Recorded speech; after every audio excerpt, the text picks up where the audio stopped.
Esta é uma mensagem bíblica produzida pela Igreja MSBM em Oeiras ao Corpo de Cristo. Abra sua Bíblia, vamos meditar na Palavra de Deus. Filipenses capítulo 4. O apóstolo Paulo está expressando nessa carta o quanto que ele amava essa igreja. Ele estava na prisão, mas mesmo assim ele incentiva um amigo, inclusive, para poder escrever essa carta.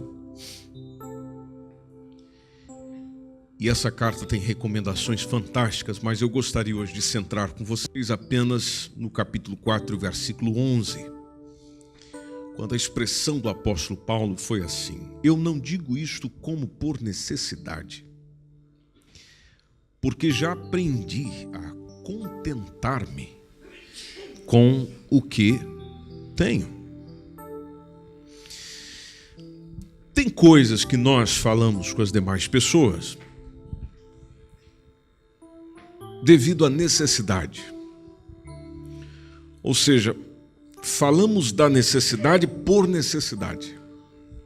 Falo da necessidade que tenho, por necessidade de falar, eu digo.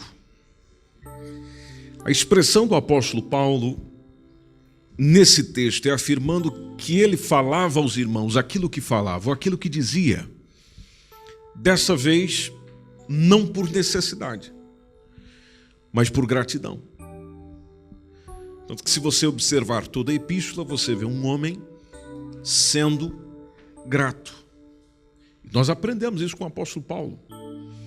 Alguém que está sempre a agradecer por tudo. Paulo era um homem agradecido. Sempre agradecido por tudo aquilo que ele recebia do Senhor. E ele vê nos irmãos em Filipos, aos filipenses, os irmãos que estavam em Filipos, como eles sendo mais uma dádiva de Deus, porque estes irmãos me ajudaram desde quando eu comecei a servir na evangelização. Paulo começa a carta, se você observar lá no capítulo 1, versículo 1, agradecendo a Deus por eles. Eu agradeço a Deus por vocês, filipenses. E ele encerra no finalzinho da carta aos Filipenses, também com um agradecimento pessoal. Tanto que no capítulo 4, que é o que nós lemos, se você pegar desde o versículo 10, ele está dizendo: olha, eu me regozijei no Senhor, eu me alegrei no Senhor, por finalmente poder reviver a vossa lembrança de mim. Ou seja, poder pensar um pouco enquanto vocês lembraram de mim. O quanto vocês fizeram por mim. Eu sei que vocês já tinham lembrado, conforme ele diz no texto, mas não tinhas tido oportunidade. E agora, naturalmente, tendo essa oportunidade, o fizeram. Mas mesmo nessa ação de graças, ele está dizendo: olha, eu estou sem necessidade porque eu aprendi. Meu irmão e minha irmã, você conseguir chegar para alguém e dizer: olha, eu não tenho necessidade de nada porque eu aprendi. Aprendeu o quê? Aprendi a viver tendo e aprendi a viver não tendo. Aprendi a desenvolver a minha vida possuindo e aprendi a desenvolvê-la não possuindo nada. Então, aquilo que você chega e me pergunta do que é que eu estou precisando, olha, eu não estou precisando de nada, porque eu já aprendi. Eu só coloco como necessidade para o outro aquilo que verdadeiramente eu preciso, e preciso porque ainda não aprendi a viver sem aquilo. Quando você olha para o ministério, a vivência do apóstolo Paulo, a gente observa o porquê que ele tinha esse tipo de expressão que é intrigante para um cristão. E uma das expressões mais conhecidas é numa outra epístola que ele escreveu aos Coríntios, a segunda epístola aos Coríntios, lá do capítulo 12, entre versículos 7 a 10. E se você tiver a sua Bíblia aberta, é importante que você leia comigo. Ele evidencia no texto, 2 Coríntios 12, versículos 7 a 10, o porquê que ele já tinha aprendido o que diz que aprendeu aos filipenses. No texto ele está falando, para que eu não me exaltasse por causa da excelência de algumas revelações que me foi dado, também me foi dado um espinho na carne, a saber, um mensageiro de Satanás, para me esbofetear, a fim de eu não me exaltar. Bom, se isso aconteceu com ele e ele tinha essa consciência disso, mostra-me ou lembra-me de que Deus às vezes permite ou manda alguém ou permite ter alguém que me esbofeteie, e isso pode ser alguém, quanto pode ser uma situação, a fim de que eu não me exalte. Porque é facinho eu começar a me exaltar. E quando nós não temos o hábito da autoexaltação, todos nós corremos o risco da autoconfiança. Ou seja, de eu passar a olhar mais para a minha capacidade, para a minha condição de ter, ou para a minha condição de ser, do que para aquele que me dá a condição. Então o Senhor me mandou isso para que eu não me exaltasse mediante aquilo que eu recebi dele.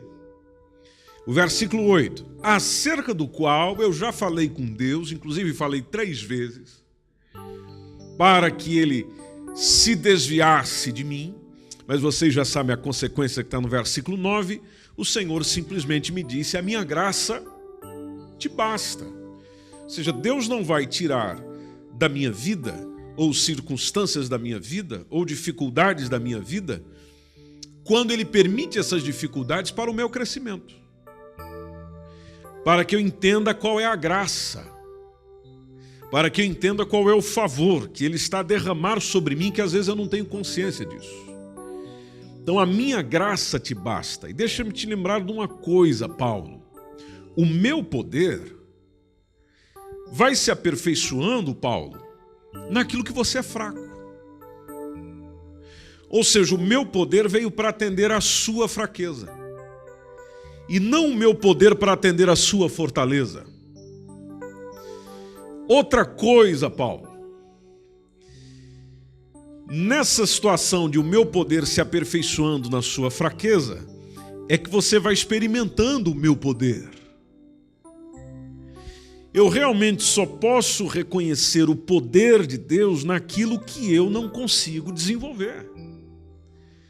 Então Deus permite-me chegar no limite para que eu tenha condições de ao menos dizer e reconhecer, falando, Senhor, a partir daqui é contigo, porque eu não consigo mais nada.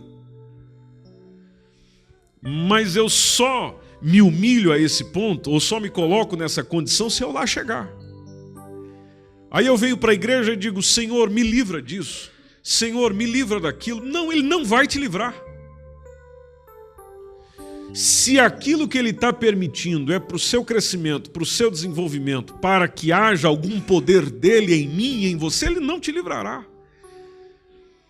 Porque é aí onde a gente vai entendendo a graça dEle, o favor dEle, a misericórdia dEle, o amor dEle. Tudo que nós vamos entendendo sobre Ele, nós não vamos entendendo na facilidade da vida. Vocês sabem bem disso, nós vamos entendendo na complicação. É quando as coisas complicam. É quando as coisas ficam difíceis. Difícil de pensar, difícil de sentir, difícil de viver, difícil de falar. Eu, por exemplo, chegar para o outro e dizer, meu irmão, descansa teu coração, Deus vai entrar na sua causa e vai resolver o teu problema, como dizem alguns. É gostoso você dizer isso quando você está em paz, está faltando nada, está tudo bem. Essa semana você recebeu uma promoção no seu trabalho, essa semana aumentaram o teu salário, essa semana fizeram um negócio lá que você está navegando, gostoso. Aí você tem palavra profética para todo mundo. Aí você tem expressão de vitória para todo mundo. Vai, é possível, meu irmão, continua nessa força. Não desista. Mas quando é você que está querendo desistir, quando é você que está desanimado, quando é você que está precisando de um abraço, quando é você que está precisando de alguém que lhe compreenda, de alguém que ore por você, e aí você tem que chegar e orar pelo outro, falar para o outro, ministrar para o outro, cuidar do outro, suportar a dor do outro, carregar a carga do outro, conforme diz o Efésios 6:2, suportando com o outro, aí você entende o que é que Deus faz por você ou o que Deus está fazendo por nós. É só nessa hora mesmo que a gente... mas pera lá, isso aqui é bem mais do que eu estava pensando. Por isso a expressão do Paulo é, olha, então de boa vontade, sabe o que eu vou me fazer? A expressão dele é exatamente essa, de boa vontade. Ou seja, porque eu quero, então eu vou me gloriar no quê? Nas minhas fraquezas.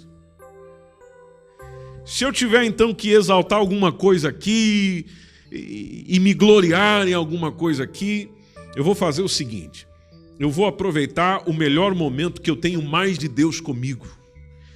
E é no momento da minha fraqueza. Por que você vai fazer isso, Paulo, de boa vontade? Bom, eu vou fazer isso para que em mim habite o que é importante para mim, que é o poder de Cristo. Se a gente olhar o versículo 10, ele está dizendo, eu sinto prazer naquilo que os outros não sentem. É por ter essa mentalidade, é por ter essa consciência que eu sinto prazer quando eu estou fraco, sinto prazer quando sou injuriado, sinto prazer quando tenho necessidades, sinto prazer quando estou sendo perseguido, sinto prazer quando eu estou angustiado. Eu sinto prazer nisso tudo. Por quê? Porque eu gosto de sofrer? Não. É por causa do meu amor, ou por amor de Cristo. O amor que eu tenho por Cristo, considerando o amor que Ele tem por mim. Porque quando eu ando fraquinho, tendo Ele em mim e eu estando nele, então o que eu sou? Eu sou forte. Então, sendo forte, eu tenho prazer nisso. Então ele aprendeu,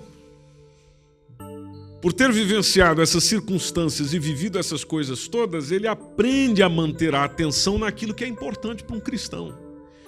E para um cristão, meus irmãos, minhas irmãs, gente querida que nos acompanha pela internet, a nossa atenção não pode estar no que acontece ao meu redor. A minha atenção precisa estar naquele a quem é meu alvo. Eu não posso viver focado naquilo que está sucedendo, às vezes, propriamente na minha vida, ou seja, tirar o foco da vida de Jesus para focar precisamente na minha. Não!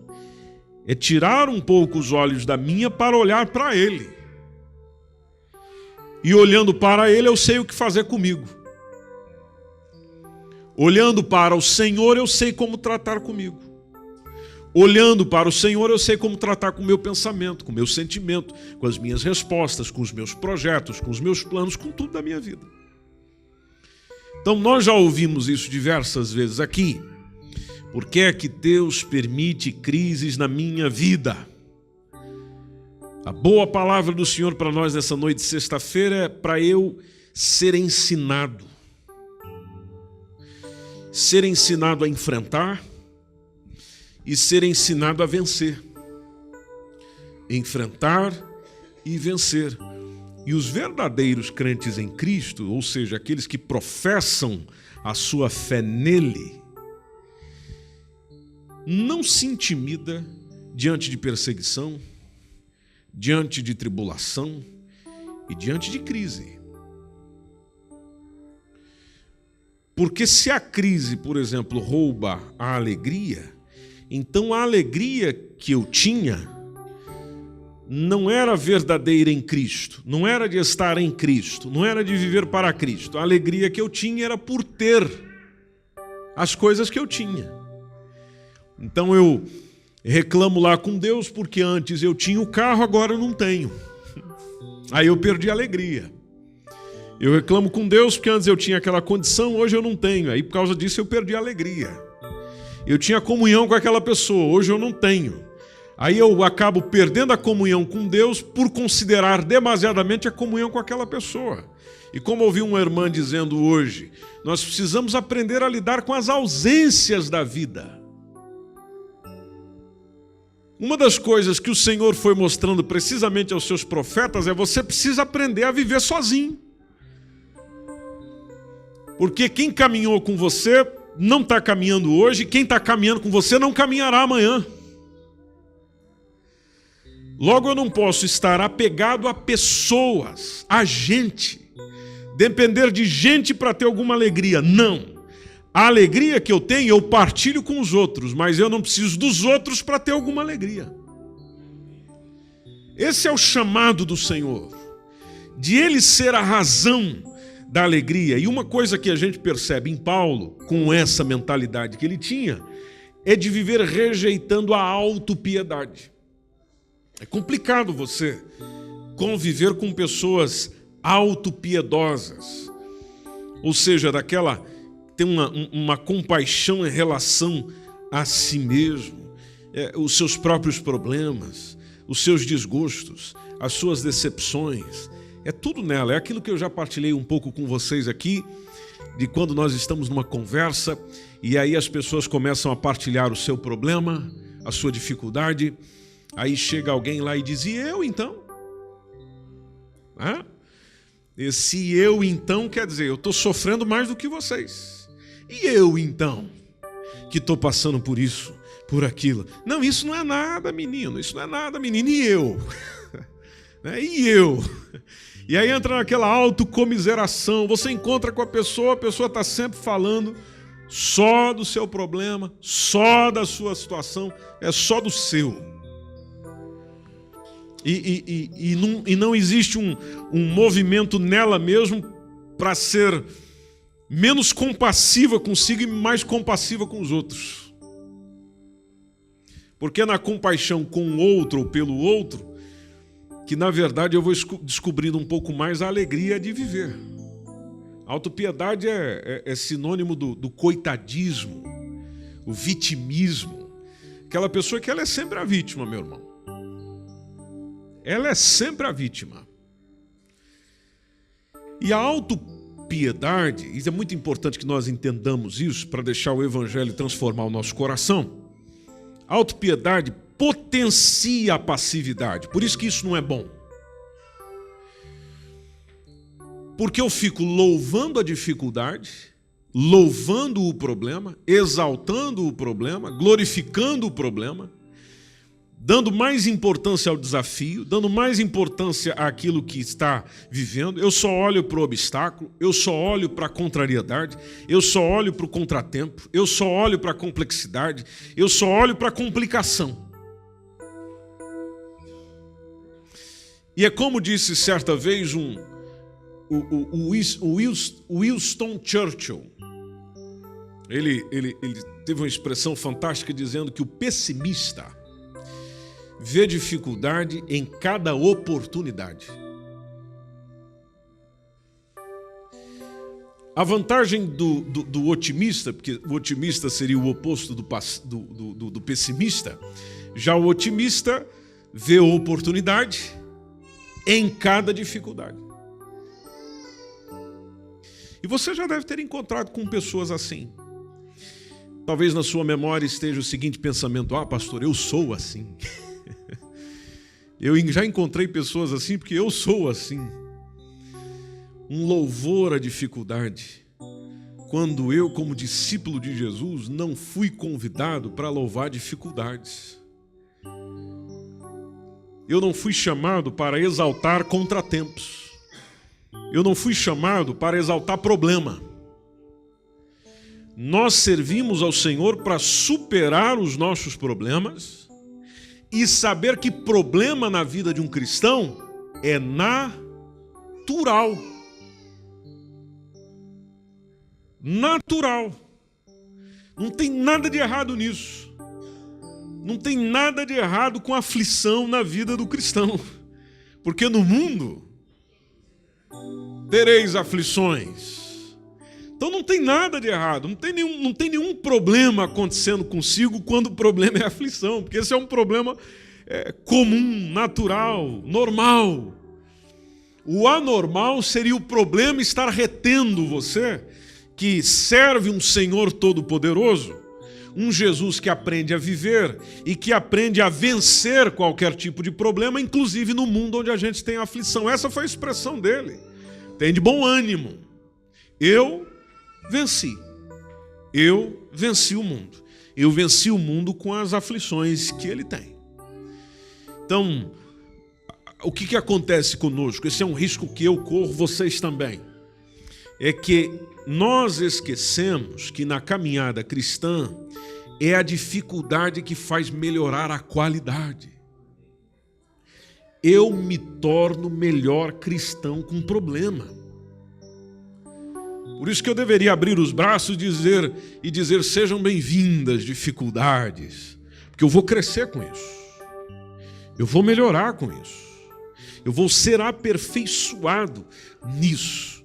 O inteligentíssimo Albert Einstein disse certa vez que no meio da dificuldade é que se encontra a oportunidade. Aí eu digo, Deus tem coisas boas para mim. Deus tem coisas maravilhosas para mim. Deus vai me surpreender. Pois é, mas tudo isso que ele vai fazer é por meio de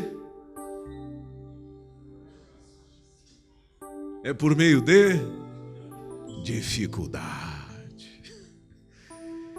É por meio de circunstâncias difíceis. Você não encontra uma pessoa na Bíblia que tenha desfrutado de momentos maravilhosos, de ver Deus agindo, a coisa acontecendo, tanto na vida dele quanto na vida dos outros, ou seja, por meio dele para os outros, sem dificuldade. É na dificuldade que eu recebo orientação de Deus. É na dificuldade que eu paro para ouvir mais a Deus. É na dificuldade que eu adquiro o jeito de tratar com aquilo, de fazer, de resolver. É na dificuldade que eu adquiro a habilidade. Então eu oro dizendo, Senhor, dê-me sabedoria para resolver esse assunto. Fantástico. A sabedoria virá com problema. Porque a sabedoria se adquire com problema. Aí você, conhecedor da Bíblia, vai dizer, mas pera lá, pastor, o temor do Senhor é que é o princípio da sabedoria. E o temor do Senhor não arranja problemas. Eu tenho problema para temer o Senhor. Se você não tem, parabéns para você. Porque uma das maiores situações desafiantes para nós que buscamos temer ao Senhor, ou seja, dar ao Senhor o devido reconhecimento, a devida glória, a devida honra e a devida prioridade, o primeiro inimigo que eu tenho se chama Josué Moreira Júnior, que é um cara terrível. E desse eu posso falar muito bem. Eu conheço esse indivíduo. Esse é o primeiro. E derrubar ele é complicado. Aí eu tenho esse desafio. Para mim já é um problema. Aí para temer o Senhor eu também preciso tratar com os outros, porque outros para mim pode ser um problema. Principalmente se a minha vida está excessivamente dependente do outro. Quando eu digo dependente, é para me sentir bem. E tem gente que só se sente bem se ele estiver bem com o outro. E quem disse que eu vou estar sempre bem com o outro? Se fosse assim, por que Jesus tinha problema com os outros? E os outros tinham problema com Jesus? Que dia ou no Evangelho você leu que Jesus foi para casa preocupado porque o pessoal olhou para ele e falou, nós não gostamos de você, da tua pregação, da tua palavra, eu não vou com a tua cara. E aí você lê lá dizendo, e Jesus foi dormir preocupado, desorientado, descontente. Não tem. Jesus ia se encontrar com quem realmente se importa. E quem realmente importa ou deve importar na nossa vida se chama Deus. E eu preciso fazer uma decisão nessa vida. Ou eu vivo agradando a Deus, ou eu vivo agradando a homens. Porque os dois não dá. Não dá. Ou eu faço as coisas à maneira de Deus, ou eu faço as coisas à maneira dos homens. Que os dois não dá certo. Então aquela expressão, a voz dos homens, ou a voz do povo, é a voz de Deus, é uma mentira terrível. Porque nunca foi a mesma coisa. Olha que o que o povo diz, Deus não diz. O que Deus diz, o povo não diz. Então já não é. Há uma disparidade ali. Já não é a mesma coisa, porque eles não estão dizendo a mesma coisa. Então vamos lá que eu começo a viver o meu dia segundo o parecer dos homens, porque eu tenho que parecer bonitinho aos homens, tenho que parecer feliz aos homens, tenho que parecer legal aos homens, simpático aos homens, amigável aos homens e tudo aos homens. Mas aí eu vou comprometendo a minha vida com Deus por causa da minha falsidade com os homens. Aí eu vou para os pés de Jesus e digo, Senhor, tira isso de mim. Eu não quero viver esse paradoxo das coisas sinceras para o Senhor e as coisas falsas para os homens. Aí o que o Senhor faz? O Senhor vem e retira esse pelinho encravado da minha vida, alguma coisa do gênero? Não, ele arruma mais problema para eu resolver. Por quê? Porque é somente com essas dificuldades e circunstâncias penosas que eu vou aprender a retirar isso da minha vida. Ou seja, Deus retira com o meu esforço. Incrível isso. Deus retira com o meu esforço em retirar isso. E quando Ele não quer retirar, Ele dá a resposta que deu para o Paulo.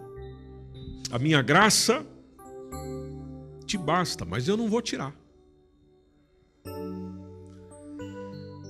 É na dificuldade que eu conheço a qualidade de quem verdadeiramente eu sou, de quem são os meus verdadeiros amigos, de quem é verdadeiramente Deus. Por isso a expressão do Paulo à igreja, dizendo, eu já aprendi a contentar.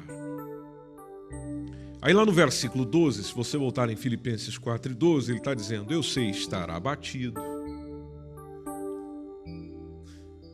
Aí a gente pode colocar uma interrogação aí, né? Eu posso colocar para mim, você aí. Eu sei estar abatido? Eu sei estar abatido? Porque existe uma posição nesse sentido diante de Deus quando estou abatido. Será que eu realmente sei estar? Sei também ter abundância? Em toda maneira, em todas as coisas, eu realmente estou instruído? Para mim a resposta é não. Talvez para você seja a mesma resposta, não. Eu não estou instruído em tudo isso. Bom, como é que Deus vai me instruir? Me abatendo, ou me dando de vez em quando, em abundância, para eu saber lidar também com a abundância. Porque tem gente que quando recebe a abundância,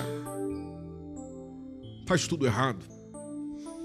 Vocês já ouviram e já talvez disseram a expressão, se quiser conhecer um homem, e aqui a gente acrescenta uma mulher, dele o quê? Poder. E daí quando tem o poder na mão, aí você conhece quem verdadeiramente essa pessoa é.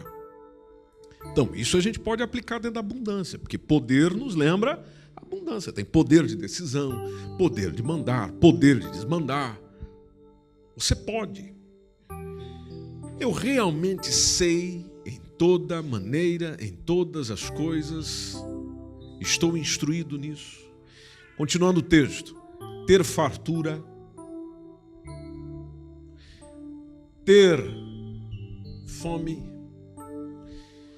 ter abundância como padecer o quê? Necessidade.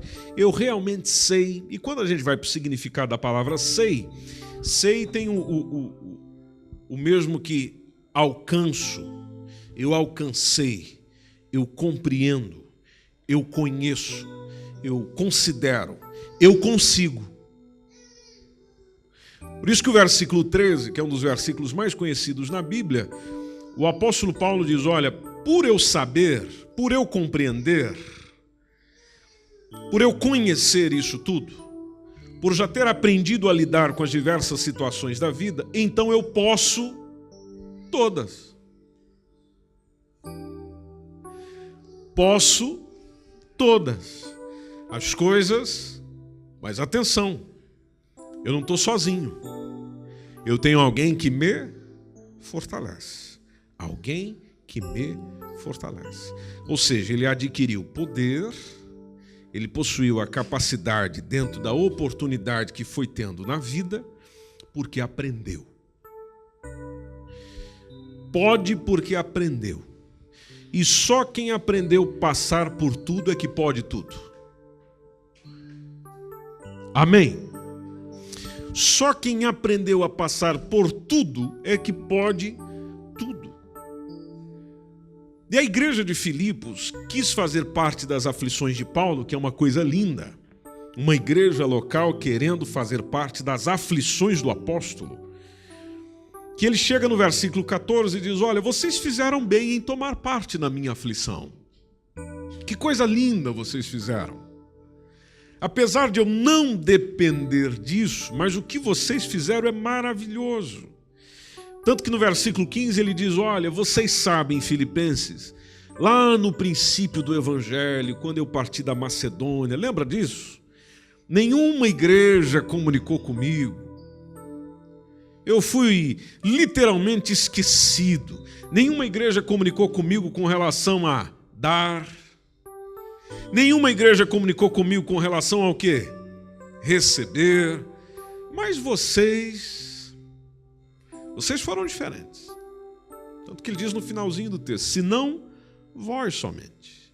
Verso 16, ele continua esse diálogo com a igreja, dizendo, porque também uma e outra vez, veja a regularidade, uma e outra vez, vocês me mandaram o necessário. Me mandaste o necessário lá a Tessalônica. Aí o verso 17, até o Paulo volta a abrir o coração, dizendo, olha, se tem uma coisa que eu não estou procurando, é dádiva. Não que eu procure dádivas. De vocês eu não tenho interesse em algum presente. Agora, o que eu estou procurando, o que eu desejo, Filipenses, é o fruto que aumenta o quê? A vossa conta. Ou seja, não que eu pense só em receber ajuda, pelo contrário, eu quero ver mais lucros acrescentado à conta de vocês. É aquela ideia, eu quero que vocês é que tenham vantagem, vocês é que tenham privilégio, vocês é que tenham proveito. O que nos mostra, mais uma vez, o pensamento de uma pessoa que realmente está buscando Jesus cada vez mais, quando ele está a pensar sempre mais nos outros, ou naquilo que pertence a Cristo, e nesse caso a sua igreja, o seu corpo, a sua gente, do que a si mesmo. Como ele tem essa expressão, às vezes, quando leio esse texto e outras vezes anteriores, me veio a seguinte pergunta, como é que eu acrescento lucros à conta de alguém? Se a gente tomar essa expressão de Paulo, quando ele fala isso à igreja, como é que eu acrescento lucros, como é que eu acrescento vantagem, como é que eu acrescento privilégio, como é que eu acrescento algum proveito para alguém? Bom, isso não é difícil de perceber. Se eu quiser que alguém tenha lucros, proveito, vantagem, eu vou depositando lá na conta delas. Já imaginou se eu pudesse fazer isso por você? Que coisa maravilhosa. Você vai lá tirar um extrato e, opa, entrou um valor aqui. Glória. entrou um valor aqui, entrou outro aqui e tal. Ou seja, é a mesma coisa. Então, se eu quero que as pessoas recebam os grandes benefícios que elas podem ter em qualquer área da sua vida, eu vou depositando algo nelas. Em outra expressão, eu ajudo os outros a ter lucro, ajudo os outros a desenvolver, ajudo os outros a crescer. Até porque o amor a Deus é demonstrado naquilo que eu faço pelo outro. Eu não tenho uma conta divina para depositar alguma coisa. Vocês podem ver que tudo que nós fazemos para Deus tem a ver com a outra pessoa. Quase nada para dizer da quantidade de opções é com Ele. É a mesma coisa desse momento aqui do culto, por exemplo. Esse momento do culto não é para Ele. O Senhor Jesus nem precisa estar ouvindo essa palavra aqui. Tudo que nós fomos fazendo neste culto, nós oferecemos a Ele, nossos louvores, nossa oração.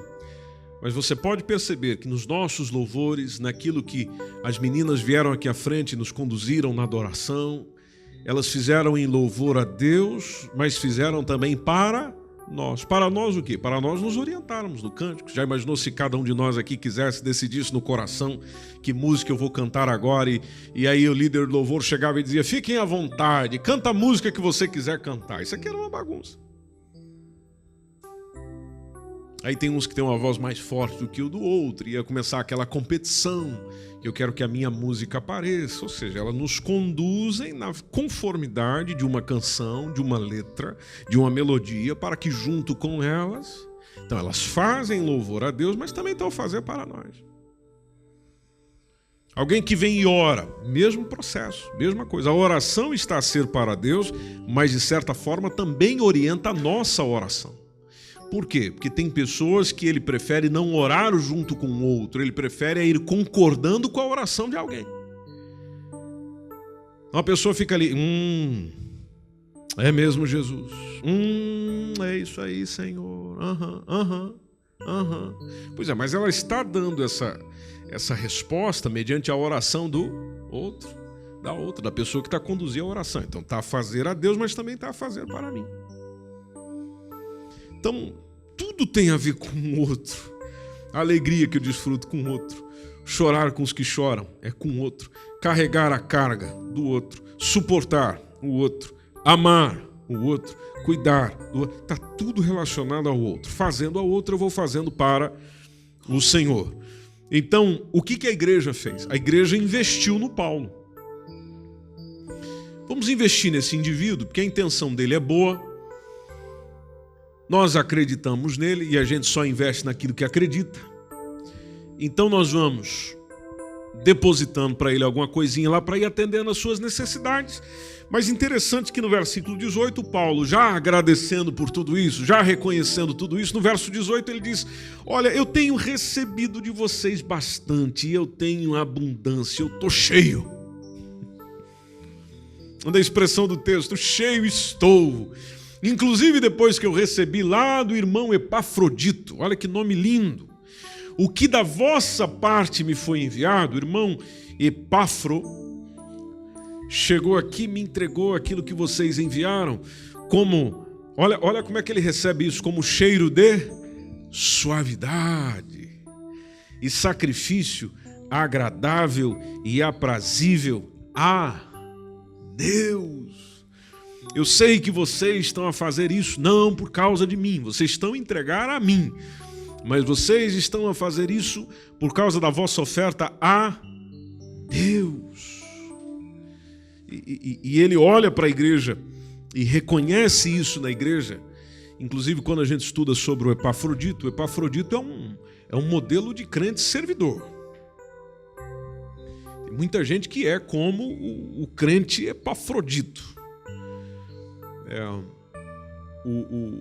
O Epafrodito pega essa oferta, ele é portador dessa oferta da igreja de Filipos para Paulo, e inclusive o apóstolo Paulo deixa bem claro que isso foi um conforto para o seu momento de solidão, mas veja que acima de tudo isso, Ele está dizendo, olha, vocês fizeram uma coisa linda, meus irmãos, não com foco em mim, não olhando para mim, mas olhando para Deus. Por isso essa expressão do versículo dizendo, cheiro de suavidade, sacrifício agradável e aprazível a Deus. O que eles fizeram é o que nós conhecemos de 1 Coríntios 10, 31. Quer comais, quer bebais, ou façais qualquer outra coisa. Quer comais, quer bebais, quer tomares um papel do chão, quer dar uma ajeitadinha na caixa que está fora de lugar. Isso aqui que estava ali, você veio, colocou no seu devido lugar. A cadeira que está desorientada, você foi ali e arrumou. Alguém que você foi cumprimentar. A bateria que você foi tocar. Qualquer outra coisa. Tudo deve ser feito para a glória de Deus. Para a glória de Deus. Para a glória de Deus. Aí você fica pensando, mas meu Deus do céu, de onde que eu tomar um papel do chão glorifico o nome de Deus?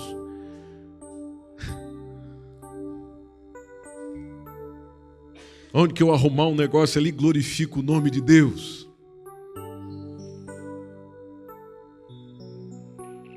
Você já pensou nisso?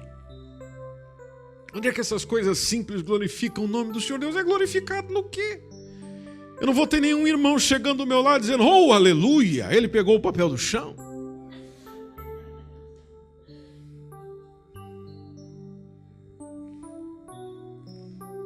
Deus está sendo glorificado no quê? Bom, se você fez aquilo, ou se você agiu em conformidade, teve um comportamento no qual existe ali uma espécie de correção, então vamos citar aqui uma coisa comum, isso está fora do lugar, mas o lugar não é ali, é ali. E eu trouxe para ali. Então logo eu lembro de quão organizado o meu Deus é, de forma em que tudo que ele fez desde Gênesis 1, e essa é a explicação que eu dou para aqueles que reclamam do meu excesso de organização.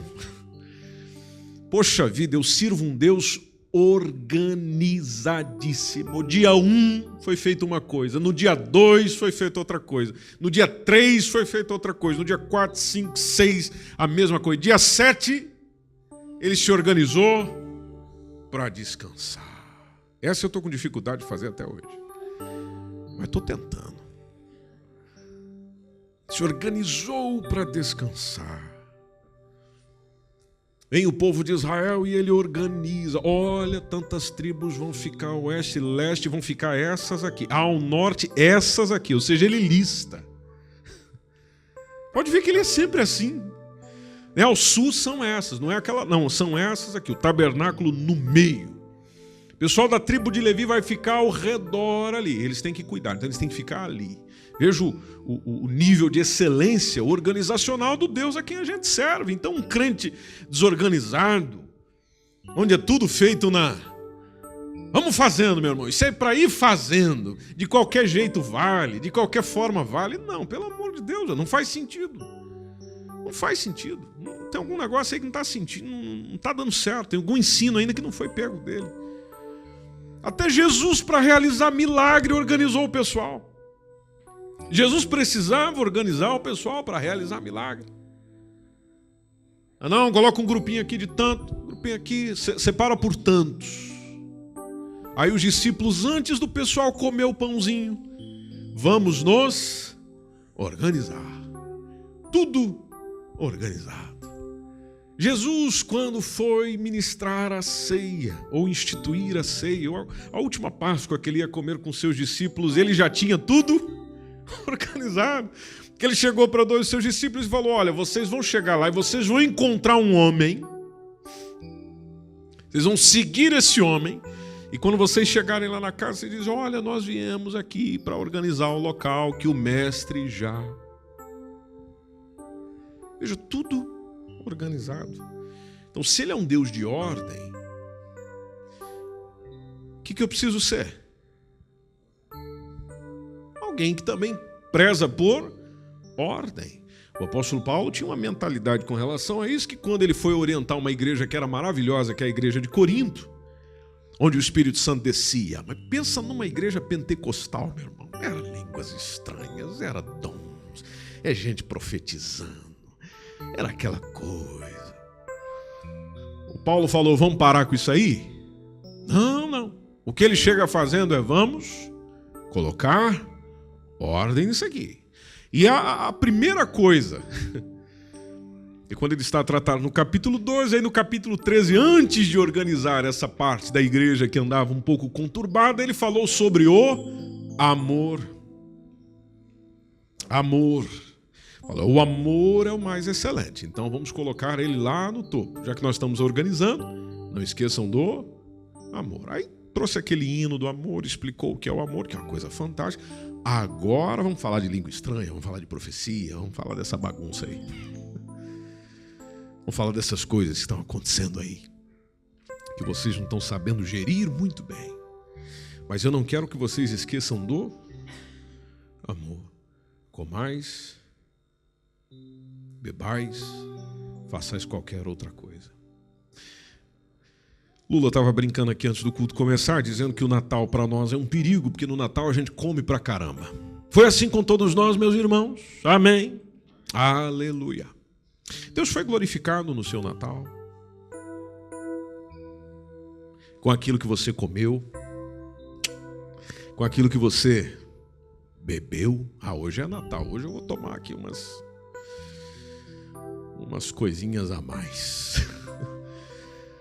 Hoje eu vou tomar aqui que é Natal. Veja que das coisas simples.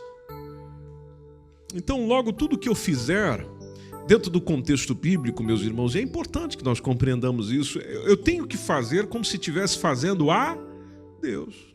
Achei fantástico um dia um irmão nosso aqui. Ele estava no centro de saúde. E tinha uma senhora um bocado perdida lá, ali com relação àquele negócio de retirar as senhas, e ele saiu lá do seu lugar, foi atender a senhora. Deus não é glorificado com isso? Claro que é. Agora precisa ele atender lá e mostrar tudo e sair do ambiente dizendo, oh, aleluia! Isso que eu acabei de fazer me encheu da glória, me encheu da graça, me encheu...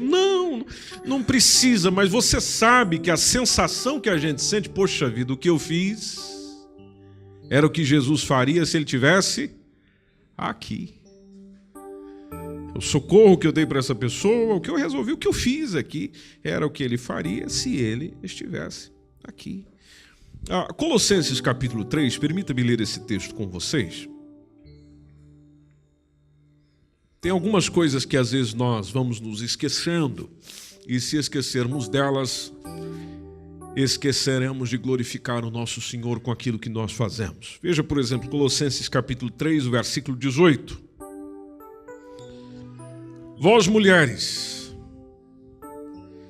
estai sujeitas a vosso próprio marido, como convém no quê?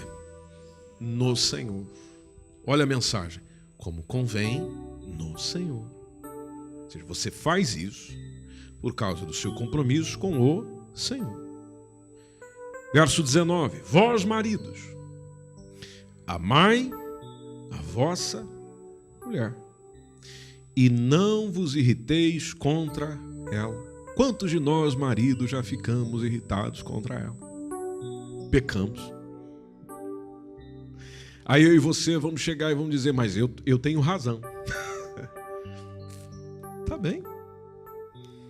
Tem razão sob o ponto de vista de quem? Se Deus ficou nervoso com a minha mulher e eu fiquei nervoso com ele, eu estou em paz. Aliás, nervoso como ele, eu estou em paz.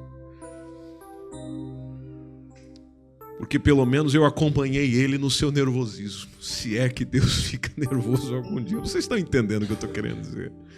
Ou seja, se há alguma reprovação por parte dele, eu também reprovo junto, amém. Porque o que eu estou apresentando é o que eu estou sujeito, inclusive a palavra de Deus. Agora, por caprichos pessoais, coisas das quais Deus nem intervém, é opcional. Na opção, eu tenho um mandamento: não vos irriteis. Os filhos, o verso 20, obedecei em tudo a vossos pais. Em tudo. Em tudo. A vossos pais, porque isto é agradável para quem? Para o Senhor. Se não tiver outra razão para obedecer, é porque isso é agradável ao Senhor.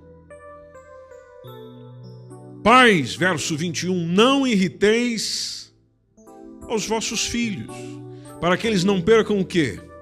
O ânimo. Servos, verso 22, empregados, obedecei em tudo a vosso Senhor, segundo o quê? Segundo a carne. Se você não está de acordo com aquelas ordens, então saia da empresa. Vai trabalhar em outro lugar. Mas o mandamento bíblico é: obedecei em tudo, e naturalmente esse em tudo tem a ver com aquilo que a palavra de Deus também determina, não servindo só na aparência, como para agradar aos homens, mas em quê? Em simplicidade de coração. E lá no meu trabalhinho todo dia, temendo a Deus. Temendo a Deus. Simplicidade de coração e temendo a Deus. Aí o verso 23 complementa muito aquele pensamento do 1 Coríntios 10, 31. Quando diz: e tudo quanto fizerdes. Veja, meus irmãos, não é uma coisa sim, outra coisa não. Ah, isso eu me dedico. Isso eu já não me dedico. Ah, isso eu faço com excelência. Já isso eu não estou tão interessado. Não. O texto diz: e tudo quanto fizerdes, e aqui é importante considerar o que nós acabamos de ler, aquilo que está no contexto do texto, e tudo quanto fizerdes, fazei-o de todo o coração, como ao Senhor e não aos homens. Ou seja, mesmo que eu esteja a fazer para os homens, no meu coração o sentido tem que ser o Senhor. Verso 24, sabendo que recebereis do Senhor o galardão da herança. Porque a Cristo, o Senhor, é que nós servimos. A Cristo, o Senhor, servis. Aí você fica a pensar: mas e se eu quiser fazer as coisas à minha maneira, ao meu jeito?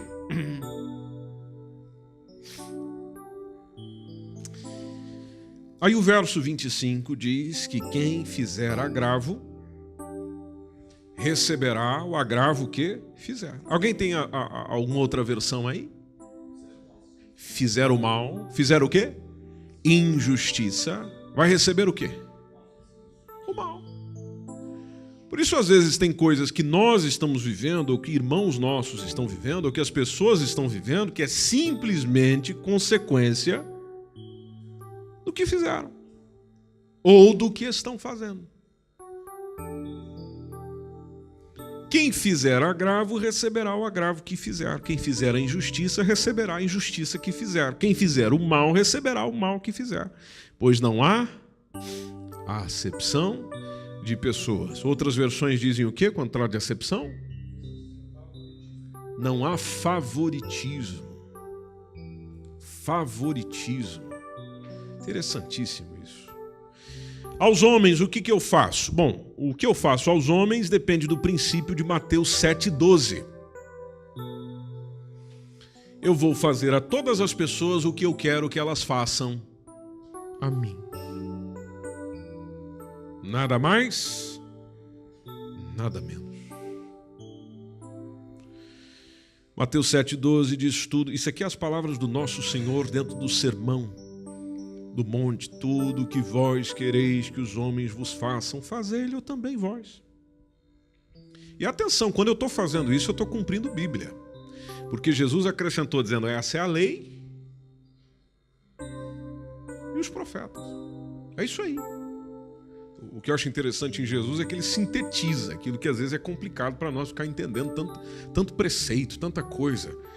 Ele sintetiza, dizendo: olha, Você quer que os outros façam isso para você? Quero. Então faça. Você não quer que os outros façam isso para você? Não gostaria de receber isso. Então não faça para ninguém. Ninguém. Romanos capítulo 14, versículos 7 e 8, nos lembra que nenhum de nós vive para si e nenhum morre para si. E é interessante lembrar disso quando voltamos para a palavra do Senhor, porque o versículo 8 diz: porque se vivemos, para o Senhor vivemos. Se morremos, para o Senhor morremos. De sorte que, ou vivamos, ou morramos, somos de quem? Somos do Senhor. Então, se eu sou do Senhor, no mínimo se espera que tudo aquilo que eu faça reflita o que o Senhor faria.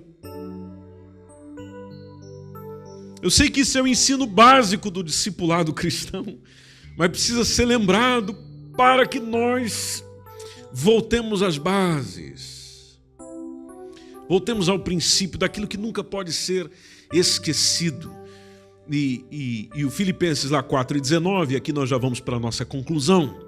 Tem aquela expressão conhecida também do apóstolo Paulo, nesse texto que nós estamos conversando, quando ele disse: o meu Deus... Preste atenção no contexto. Ele já veio falando: olha, eu já aprendi, eu posso todas as coisas, eu quero agradecer vocês pelo que vocês fizeram, vocês foram os únicos que comunicaram comigo quando estava lá na Macedônia, vocês são fantásticos. O Epafrodito veio aqui, Epafrodito deixou aquilo que veio deixar e está maravilhoso. Não quero receber algum lucro nesse sentido, muito pelo contrário, eu quero é que vocês tenham lucro. Depois que ele diz tudo isso, ele diz: o meu Deus, segundo as suas riquezas, suprirá todas as minhas necessidades? Não, as vossas. As vossas necessidades em glória por Cristo Jesus. Em glória por Cristo Jesus. Importante lermos o texto. Em glória por Cristo Jesus. Outras versões dizem o quê?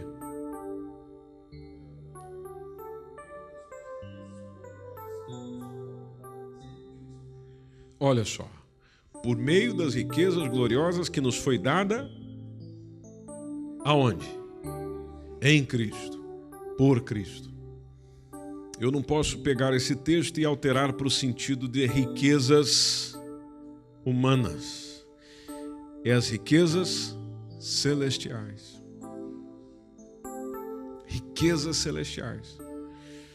Porque o maior valor para nós é aquilo que o Senhor nos dá, e não aquilo que os homens podem nos dar.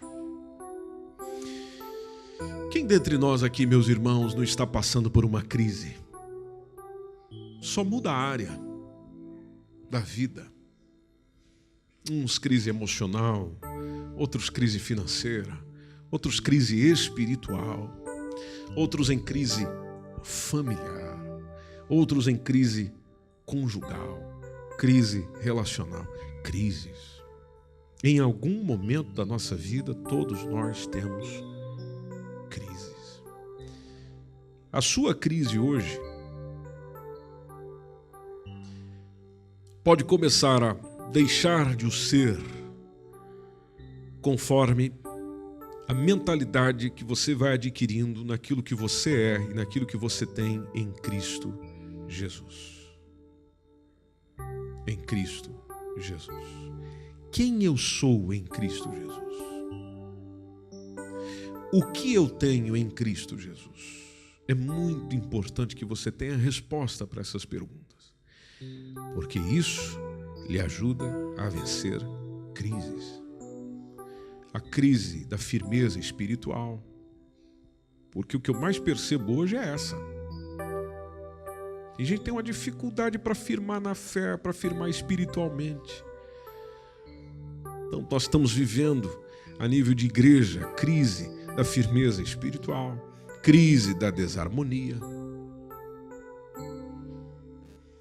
Então o convite da palavra do Senhor é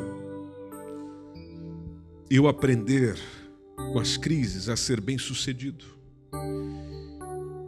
Eu aprender com as crises de que, mesmo que sejam situações complicadas, para o crente em Jesus tudo é ganho, tudo é lucro, tudo é benefício, tudo é aprendizado, tudo é crescimento, tudo é desenvolvimento, tudo é maturidade.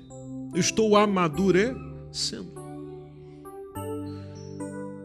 Aprender com Deus de misericórdia, com Deus de consolação, que não retira a misericórdia, não retira a consolação de nós. E naturalmente eu vou aprendendo a confiar em Deus diante de todas as circunstâncias da minha vida. Essa foi mais uma mensagem bíblica produzida pela Igreja MSBN Oeiras. Siga-nos nas nossas redes sociais, Facebook e Instagram. Subscreva o podcast MSBN Oeiras e também o nosso canal no YouTube. E saiba mais em msbnportugal.com.